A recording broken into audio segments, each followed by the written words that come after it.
Gente, estou aqui no Centro Cívico, em Curitiba, no Paraná, para trazer mais uma palavra de edificação ao seu coração. Nós sabemos que a palavra de Deus destaca a importância da adoração. Mas nos próximos minutos, eu quero falar com você a respeito de uma adoração que a Bíblia classifica como inútil, sem nenhum propósito, sem nenhum valor, sem nenhum resultado. Fique comigo, nós vamos refletir sobre isso. O Senhor Jesus, citando o profeta Isaías, ele declara, isso foi registrado lá em Marcos 7, nos versículos 6 e 7. Ele faz a seguinte afirmação: esse povo me honra com os lábios, o seu coração, contudo, está longe de mim. Então a afirmação, a declaração, ou poderíamos dizer o protesto de Deus através do profeta é: em vão me adoram. Interessante que a maneira como o Senhor trata disso não é de classificar isso de uma falsa adoração, nem tampouco de dizer que não é adoração, mas ele diz: em vão me adoram.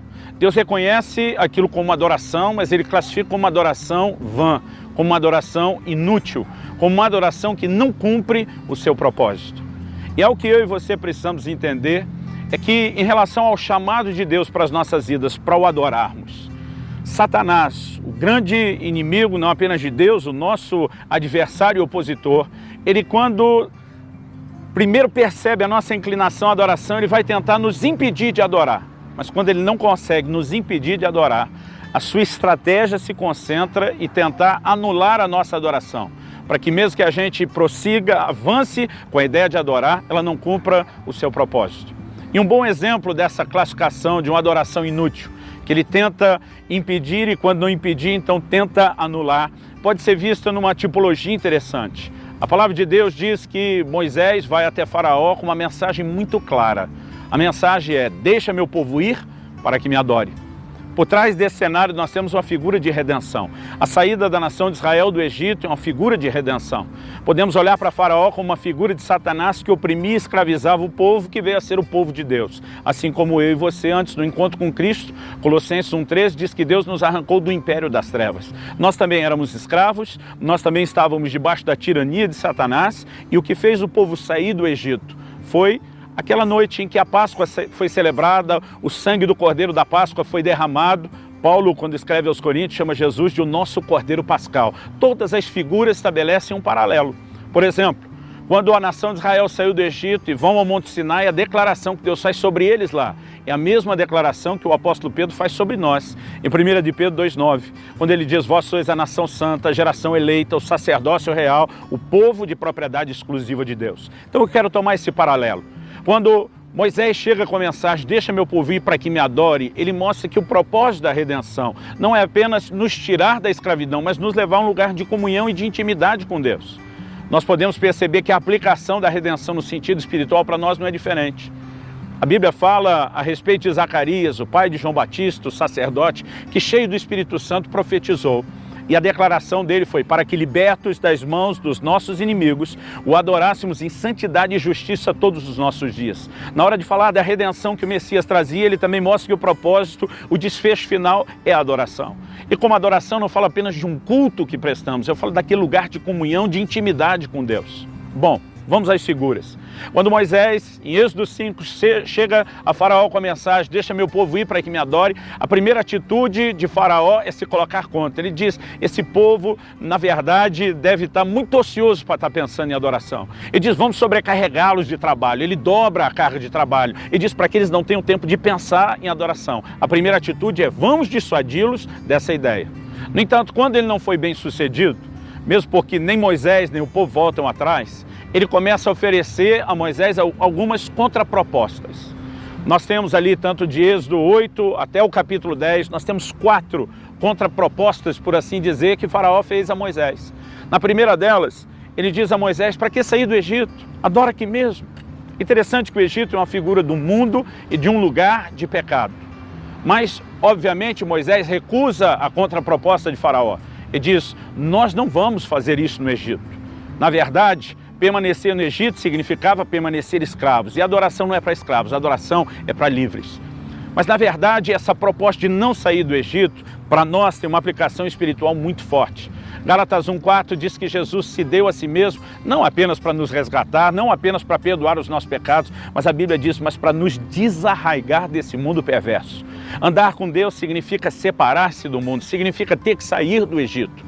E deixa eu te dizer, quando nós aceitamos essa proposta, hoje feita não por um faraó natural ou literal, mas pelo que ele simboliza, quando caímos no engodo de Satanás, de acreditar que podemos permanecer no mundo e ainda assim adorar a Deus, a nossa atitude anula a verdadeira manifestação dessa adoração a Deus. Mas Moisés não aceitou, ele disse, não, ninguém vai ficar no Egito, o faraó endurece, então diz, ninguém vai a lugar nenhum, as pragas vêm, e à medida que o juízo de Deus se manifesta, ele amolece um pouco, e ele diz, então tá bom. Nesse momento ele faz uma segunda contraproposta.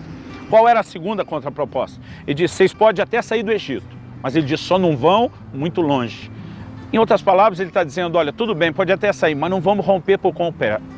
Fique por perto, mantenha contato. É quase como se ele dissesse, pode até sair, só não vá muito longe e não desligue, porque eu não quero perder contato com vocês. Então, na verdade, a gente diria que essa segunda contraproposta é um desdobramento da primeira. É quase uma forma de dizer, olha, você até sai dos limites, mas não vá muito longe, porque eu não quero perder o contato com você. Naquele momento, Moisés, mais uma vez, recusa, dizendo de forma alguma. E eu e você precisamos entender que não basta apenas sair do mundo e permanecer por perto. A palavra de Deus diz na mensagem de Estevão, em Atos capítulo 7, que alguns no seu coração, falando dos israelitas, voltaram ao Egito. Nunca voltaram de forma natural, literal, mas no coração voltaram, porque tinham saudades. Eu te pergunto, será que você em algum momento, mesmo depois de ter saído do mundo, tem sentido vontade de voltar para lá? Mesmo não tendo vontade, sentiu saudades daquilo, porque permanecer por perto também anula a nossa adoração. Moisés recusa, mais pragas e juízos da parte de Deus é manifestado, então vem a terceira contraproposta. O faraó pergunta para Moisés, quem vai? Moisés diz, como quem vai? Vai todo mundo. O faraó diz, não, os homens podem ir, mulheres e crianças ficam. Basicamente o que ele está dizendo, se eu não puder anular a sua adoração, prendendo você no terreno da consagração, te mantendo no mundo ou por perto, a segunda coisa que eu quero bagunçar, o que o faraó está dizendo, é impedir que você adore a Deus em família. Nós precisamos entender o chamado de Deus para que nós possamos cultuá-lo em família. E eu creio que nós estamos vivendo um tempo onde Deus quer levantar muita gente, que a semelhança de Josué vai dizer, eu e a minha casa serviremos ao Senhor. Gente que está decidindo servir ao Senhor não apenas sozinho, mas dizendo, sou eu, toda a minha família. Interessante que parece que cada contraproposta que o faraó faz vai ficando mais sutil do que a primeira. A primeira é descarada, fica no Egito. A segunda, então tá bom, sai, mas não vai muito longe. Essa terceira é ainda mais sutil. É como se ele dissesse, olha, eu até deixo você adorar, se eu não consigo te prender aqui no mundo nem por perto, tudo bem, mas se eu impedir você de adorar a Deus com a sua família, eu já me dou por satisfeito. Eu quero que você entenda que Deus não apenas espere que você o adore em consagração, fora e longe do Egito, mas também com toda a sua casa. Porque negligenciar o envolvimento da nossa família no culto e na adoração a Deus também pode anular a nossa adoração e aquilo que Deus espera de nós. Mas é interessante que existe uma quarta contraproposta. Essa quarta contraproposta, talvez de todas, seja mais sutil. Porque depois de mais pragas e juízos, o faraó acaba cedendo e diz, então tá bom, não precisa ficar no Egito, não precisa ser por perto, pode ir todo mundo. Mas a última colocação dele é, mas os rebanhos ficam. E nesse momento é interessante que Moisés parece manifestar uma indignação maior do que nas propostas anteriores. Moisés diz, o quê? Como iríamos nós e não sacrificaríamos ao Senhor nosso Deus? Ele diz, vai todo mundo, ninguém fica no Egito, nem por perto, as famílias vão, mas ele diz, os rebanhos também, porque nós precisamos sacrificar, adorar ao Senhor. E agora Moisés inclui um outro elemento na adoração. Acho interessante, quando falamos de adoração, a maioria de nós pensa no culto de lábios, que o livro de Hebreus chama do sacrifício de louvor, o fruto de lábios que confessa o seu nome. Mas nós precisamos entender que a palavra de Deus fala de algo mais a respeito do que apenas eu e você declararmos. A mensagem de Isaías, citada por Jesus, fala que, além dos nossos lábios, o coração precisa acompanhar. Mas esse quarto elemento fala de um último aspecto da adoração que também é muito importante. Envolve a adoração com os nossos bens. Eu sei que esse é um assunto que muitos não gostam que se fale, não gostam de tratar ou comentar, mas a verdade, quando você olha para a palavra de Deus, algumas das cenas de adoração extravagante, como de Maria de Betânia, que derrama aquele perfume precioso no Senhor, elas envolvem a adoração com os bens. Quando o Senhor Jesus vem a esse mundo, A palavra de Deus descreve um cenário muito interessante, quando os pastores no campo assistem uma multidão de anjos que aparecem, dizendo glória a Deus nas alturas, paz na terra aos homens a quem Ele quer bem. É interessante que nesse momento do nascimento de Jesus, há uma festa que se manifesta com música, com canções. Eu brinco que eu pagaria qualquer valor de ingresso para assistir esse espetáculo, essa música. Mas a adoração que Jesus recebeu não foi apenas o canto dos anjos. A Bíblia fala daqueles 3 magos trazendo ouro, incenso e mirra, porque a adoração que foi oferecida a Cristo por ocasião do seu nascimento não se limitou somente à adoração com os lábios, mas também à adoração com os bens. Existe um mistério por trás disso, que mesmo que a gente não entenda profundamente, nós precisamos corresponder com Deus e praticar também nesse nível. Parece que a última carta que o diabo guardou na manga, que o faraó tinha na manga, era dizer, então tá bom, se eu não consigo te manter nem no mundo nem por perto, o terreno da consagração comprometido, se eu não consigo impedir você de adorar a Deus com a sua família, o importante é que eu te impeça nessa área. A minha pergunta é, você acha que essa última é sem valor?